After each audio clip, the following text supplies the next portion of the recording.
boa tarde. Seres humanos tratados como mercadoria. O tráfico de pessoas é uma atividade complexa e difícil de ser combatida, principalmente no país continental como o Brasil. Mas as autoridades brasileiras se empenham na luta contra esse crime.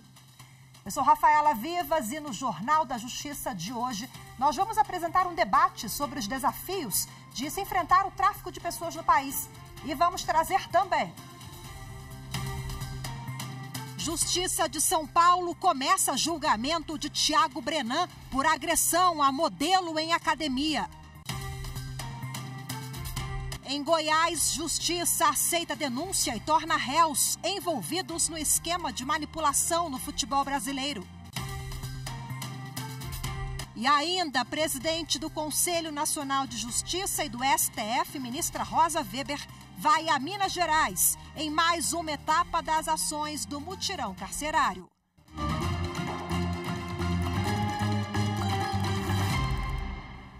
A presidente do Supremo Tribunal Federal e do Conselho Nacional de Justiça, ministra Rosa Weber, visita hoje as unidades prisionais do estado de Minas Gerais. A agenda faz parte da nova edição do mutirão carcerário do CNJ.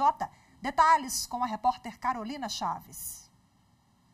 É o quarto dia de visitas a unidades prisionais do país. Desde o início da semana, a presidente do STF e do CNJ, ministra Rosa Weber, esteve nos estados do Mato Grosso, Rio Grande do Norte e Bahia. E hoje está em Minas Gerais para lançar o novo mutirão processual penal do Conselho Nacional de Justiça.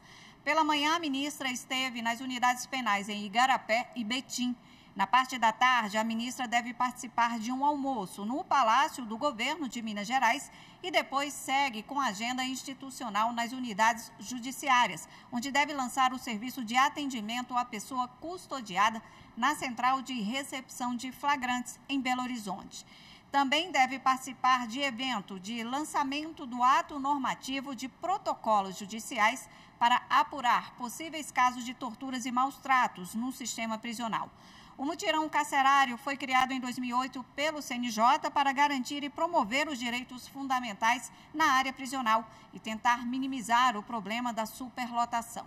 Os 27 tribunais de justiça do país e os 6 tribunais regionais federais devem revisar mais de 100 mil processos pré-selecionados até agosto no mutirão. Pela primeira vez, os processos serão revisados de forma simultânea nas unidades da federação.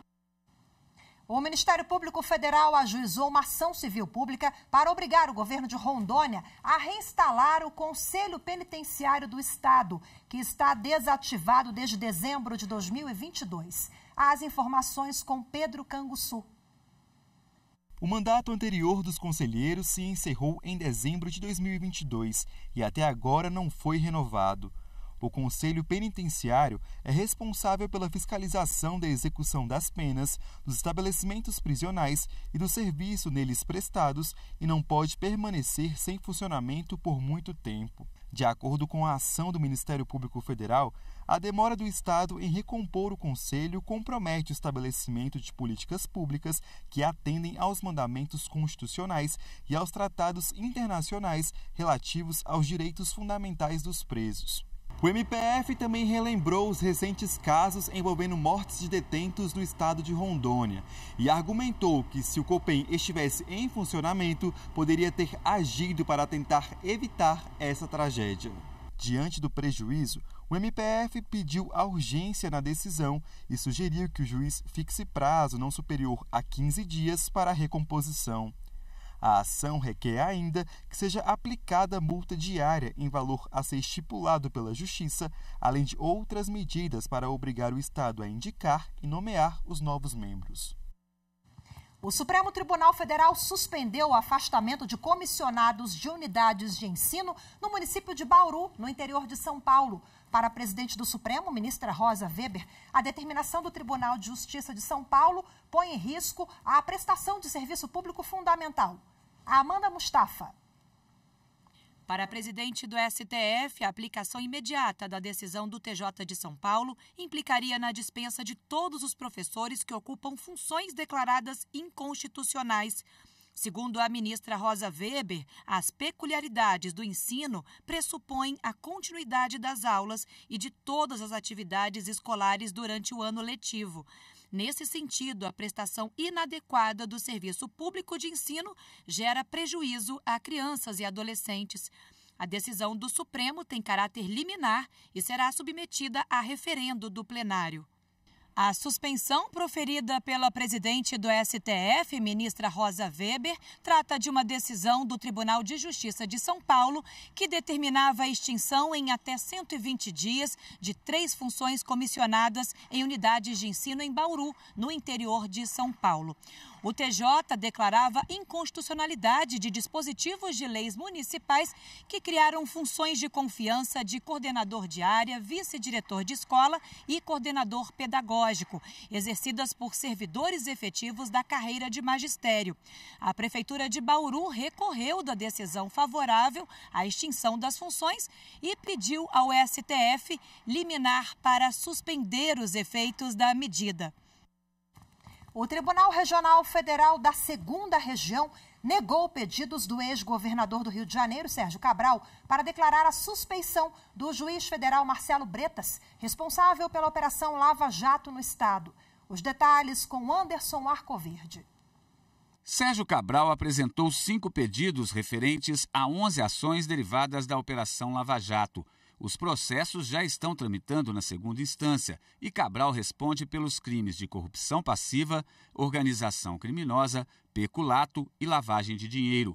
O ex-governador afirmou que, em 2018, foi procurado na prisão por um advogado que prometeu conseguir decisões do juiz Marcelo Bretas favoráveis à ex-primeira-dama do Estado, Adriana Anselmo, se ela e Cabral abrissem mãos de bens e valores bloqueados pela Justiça.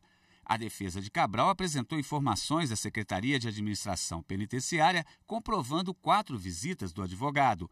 A relatora do caso no Tribunal Regional afirmou que as acusações se referem a fatos supostamente ocorridos há mais de 5 anos e que a defesa deveria ter feito a denúncia à época. Ela considerou ainda que os argumentos apresentados não são hábeis para configurar a parcialidade alegada. Aqui em Brasília, a presidente do Superior Tribunal de Justiça, Maria Tereza de Assis Moura, decidiu manter a prisão no sistema federal de um acusado de integrar a máfia italiana. As informações são de Marina Campos. De acordo com a denúncia, o cidadão italiano Patrick Assisi é apontado pelo Ministério Público como integrante da organização mafiosa italiana 'Ndrangheta. Patrick e o pai estão entre os maiores fornecedores de cocaína para a Europa. Em julho de 2019, após pedido de extradição do governo da Itália, onde eles estão condenados a 30 anos por tráfico internacional de drogas, Patrick e o pai foram presos no município de Praia Grande, em São Paulo. Com eles, a polícia encontrou armas em situação ilegal, munições, drogas e documentos falsos, além de dinheiro em diferentes moedas. No Brasil, Patrick foi condenado a mais de 14 anos de reclusão por tráfico internacional e posse irregular de arma. Hoje, os 2 estão presos preventivamente na Penitenciária Federal de Brasília. Atendendo a pedido do Departamento Penitenciário Nacional, em 2022, o Tribunal Regional Federal da 3ª Região, por decisão monocrática, deferiu a permanência no sistema federal. A decisão levou a defesa de Patrick a impetrar habeas corpus no STJ, pedindo a anulação da medida, sob a alegação de que não foi intimada sobre a solicitação do órgão federal. Ao indeferir o pedido, a ministra Maria Tereza de Assis Moura observou que a pretensão da defesa não pode ser acolhida, porque a questão ainda não foi examinada por órgão colegiado do tribunal de origem. Para a ministra, a possível atuação do réu como integrante da organização criminosa italiana e os itens apreendidos no momento da prisão em flagrante justificam a permanência do paciente no sistema federal.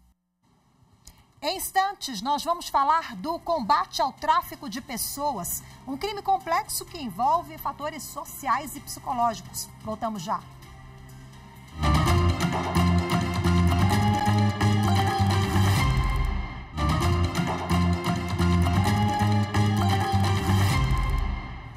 Com a autorização da Justiça, a Polícia Federal realizou a Operação Além Mar, que combate o tráfico de pessoas envolvendo menores indígenas no Amazonas.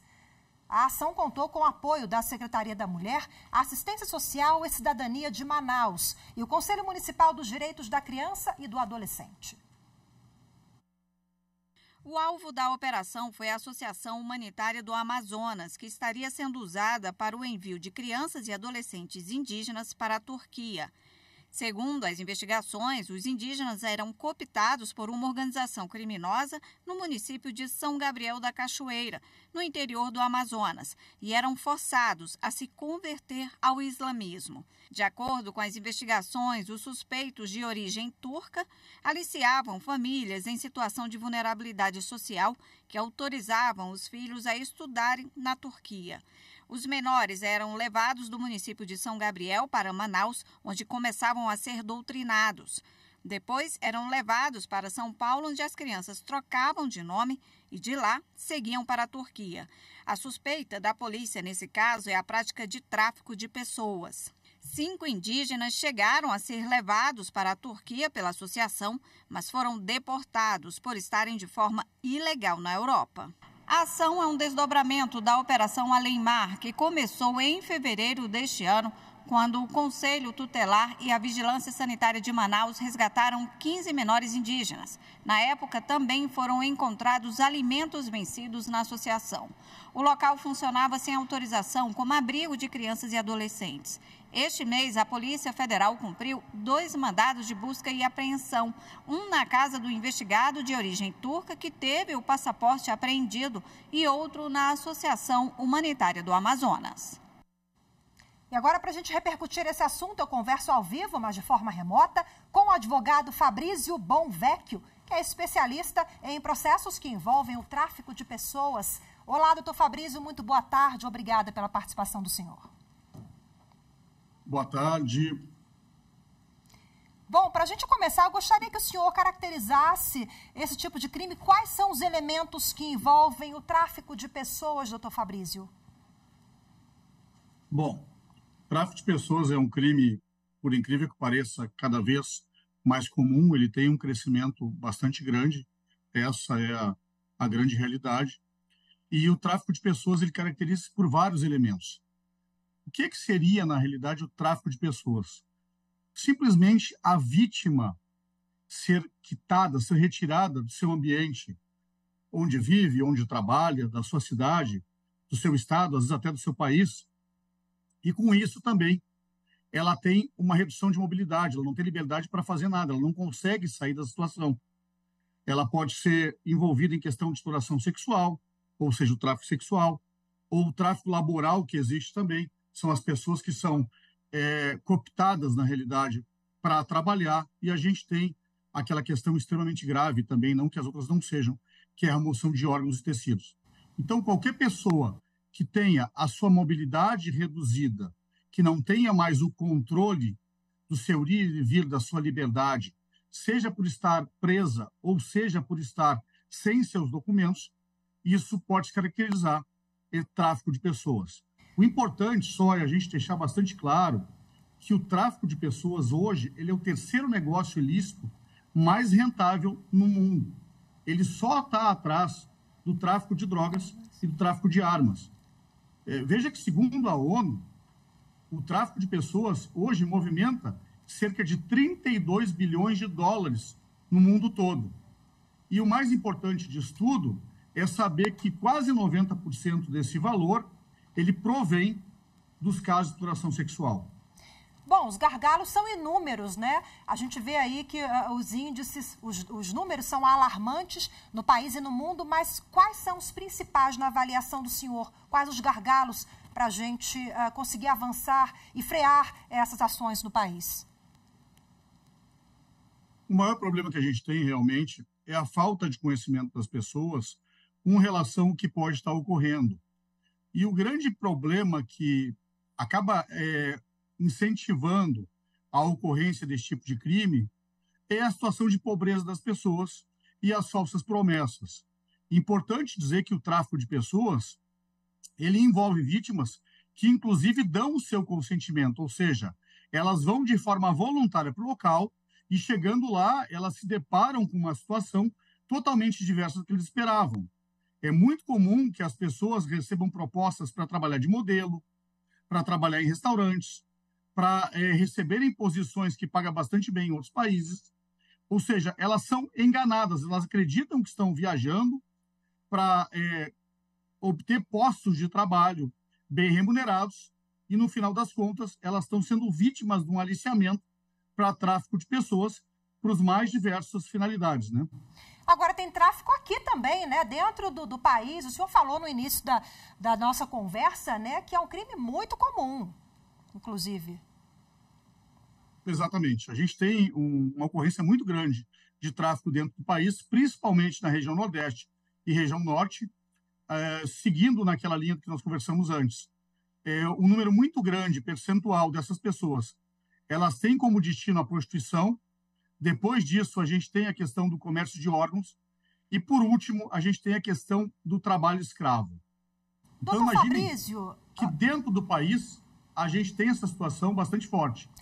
Nós temos, então, uma nova modalidade, digamos assim, nesse caso que vimos agora, antes da nossa conversa, a reportagem que nós mostramos da operação da PF Além Mar, onde indígenas eram doutrinados, seriam levados para a Turquia. Seria uma nova modalidade, digamos assim? Pois é, isso é uma situação que veio ocorrendo há muito pouco tempo, esse tipo de aliciamento.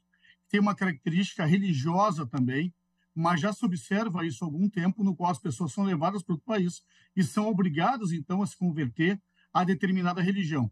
O que parece que está associado com isso é que essas pessoas sejam utilizadas após para algum outro tipo de trabalho relacionado a esse grupo religioso. Então, existe desconfiança que esse tipo de tráfico possa estar diretamente ligado ao terrorismo internacional. Bom, agora para finalizar, quais os canais de denúncia e a importância também da sociedade, todos que nos acompanham, todos os atores envolvidos, poder público, vizinhos, né? Observou ali que tem alguma coisa diferente, precisa denunciar e ajudar também as autoridades, né? Nesse quesito. Bom, eu acho extremamente importante isso que está falando agora, né? E a gente tem indícios, né?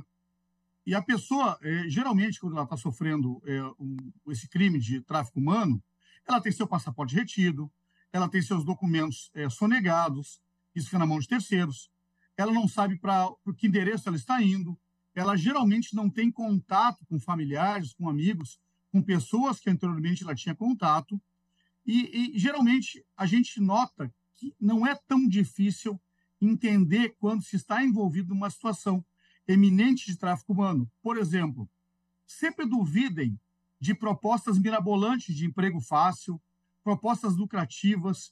Essa questão do autor querer, do pretenso tráfico querer cobrir as despesas, no caso, a gente fala viagens internacionais, oferecer uma situação que parece muito interessante. E aí, a gente tem órgãos que ajudam com essa situação. A gente tem o Disque 100, que é o Disque de Direitos Humanos, e a gente tem o Disque 180, que é a Central de Atendimento à Mulher.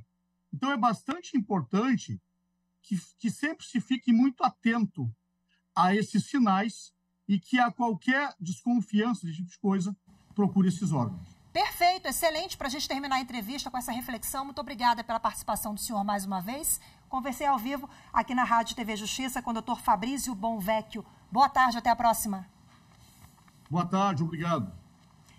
Veja a seguir, Justiça de São Paulo começa julgamento de Thiago Brenan por agredir modelo em academia. Os detalhes em instantes, voltamos já.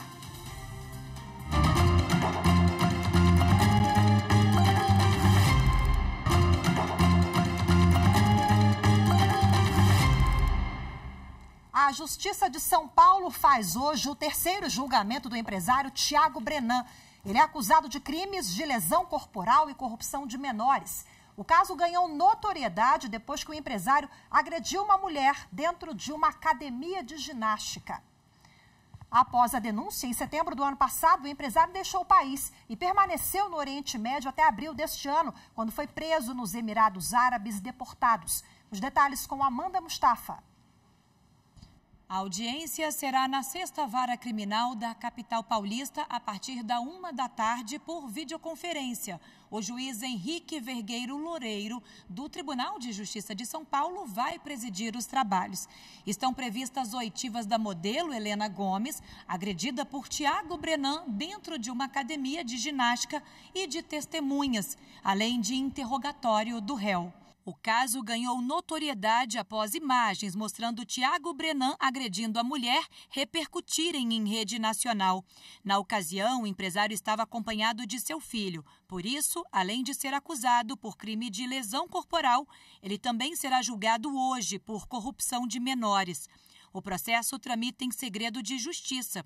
Brenan é acusado de outros crimes e já passou por 2 audiências em caso em julgamento, por estupro de uma mulher norte-americana e por cárcere privado, agressão e estupro de uma brasileira que mora no exterior. No Tribunal de Justiça de São Paulo, o empresário é réu em outros 6 processos e alega inocência em todas as acusações. A Justiça de Goiás aceitou denúncia contra mais 7 jogadores acusados de participação no esquema de manipulação no futebol brasileiro. Anderson Arcoverde tem os detalhes.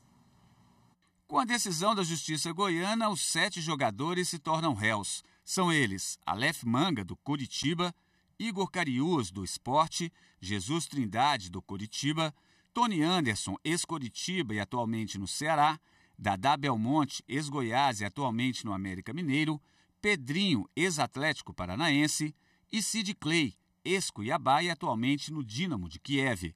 Além dos atletas, outras 8 pessoas são acusadas e vão responder a processo. O Judiciário de Mato Grosso realiza no próximo mês o mutirão Pai Presente. O objetivo é estimular o reconhecimento voluntário da paternidade e reduzir o número de crianças sem nome do pai na certidão de nascimento. Veja os detalhes com Camila Ribeiro. Estimular o reconhecimento voluntário da paternidade e reduzir o número de crianças sem o nome do pai na certidão de nascimento. Este é o objetivo do mutirão Pai Presente, que será realizado entre os dias 14 e 19 de agosto em todas as comarcas de Mato Grosso. Hoje, um dos grandes papéis do Poder Judiciário está consubstanciado nas ações da vertente de cidadania. E essa é uma delas. A primeira, o direito básico da pessoa é ter reconhecido nos seus documentos a sua origem. E isso faz com que tenha aí um aspecto emocional, afetivo, humano. A ação é fruto de um termo de cooperação técnica e operacional assinado entre o Poder Judiciário, Governo do Estado, Ministério Público Estadual, Defensoria Pública do Estado e a Associação dos Notários e Registradores do Estado, a ANOREG. Embora aplicada em todo o país pelo Conselho Nacional de Justiça, o CNJ, a iniciativa já é desenvolvida desde os anos 2000 em Mato Grosso. Nas audiências realizadas nos multirões, é feito o reconhecimento espontâneo da paternidade. Nos casos em que o genitor achar necessário, pode solicitar o exame de DNA. Os testes serão feitos pelo Laboratório Central do Estado de forma gratuita. Nós já adotamos as medidas necessárias, dos insumos, dos equipamentos necessários para mais esse teste ser introduzido já no elenco daquele que o LACEN já faz. Dados da Associação Nacional dos Registradores de Pessoas Naturais, a ARPEN, mostram que o percentual de crianças registradas com pai ausente no Brasil passou de 5,5% em 2018 para quase 7% em 2023. As pesquisas demonstram que crianças que não possuem o nome do pai no registro de nascimento têm um maior índice de evasão escolar. Além disso, também, um contingente significativo da população carcerária não registra o nome dos pais em seu registro de nascimento.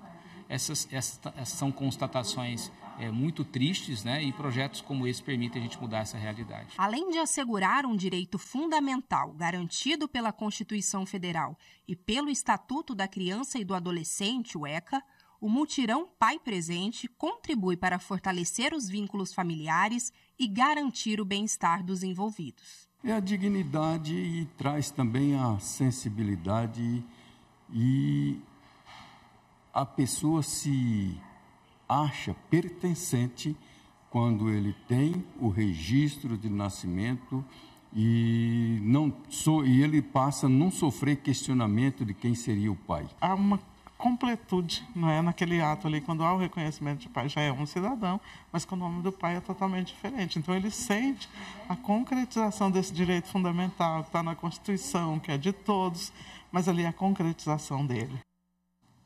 Desde 2015, todos os tribunais do Brasil tiveram de atender a Resolução 201 do Conselho Nacional de Justiça e implantar um plano de logística sustentável. Na nossa série sobre o esforço do Poder Judiciário em defesa do meio ambiente, você vai conhecer hoje o Plano de Logística Sustentável do Tribunal de Justiça do Rio Grande do Sul. A reportagem é de Guilherme Bernist. As atividades jurisdicionais, como todas as práticas humanas, geram impactos ambientais negativos ao meio ambiente. E com o intuito de minimizar esses resultados desfavoráveis, o CNJ criou a resolução. Desde 2015, o TJRS aderiu ao plano, definindo metas e ações voltadas para a inclusão da sustentabilidade nas políticas institucionais. Esse trabalho é realizado em várias mãos dentro do Poder Judiciário gaúcho. Nós temos, então, uma comissão, do Plano de Logística Sustentável. Essa comissão é composta pelos representantes dos quase todos os setores do tribunal, setor de logística, setor de engenharia, setor de material, departamento de suporte operacional, assessoria jurídica, a SEST. Então, sim, vários grupos. A gente sempre fala que o PLS é um plano realizado a 1000 mãos, porque todas as áreas participam dentro da sua área de atuação e estabelecem ações para que a gente possa trabalhar num judiciário que tenha um custo ambiental reduzido. Além da redução de consumo, a comissão do PLS trabalha em vários eixos temáticos, como educação ambiental, elaboração e implantação de projetos voltados à gestão de resíduos sólidos, hídricos e eficiência energética, monitoramento e avaliação dos dados do gerenciamento matricial ambiental e compras públicas sustentáveis. O TJRS também está inserido no Grupo Interinstitucional de Cooperação Socioambiental, que permite um intercâmbio de informações com as demais instituições públicas. A bióloga do Ecojus destacou que apenas a conscientização não é suficiente para o trabalho ser bem feito. Nós precisamos de medidas estruturais, nós precisamos de medidas normativas internas, para que isso, de fato, se constitua e consiga andar os projetos que se faz, Hoje ficamos por aqui. Muito obrigada pela sua companhia. Uma ótima tarde e até amanhã. Tchau, tchau.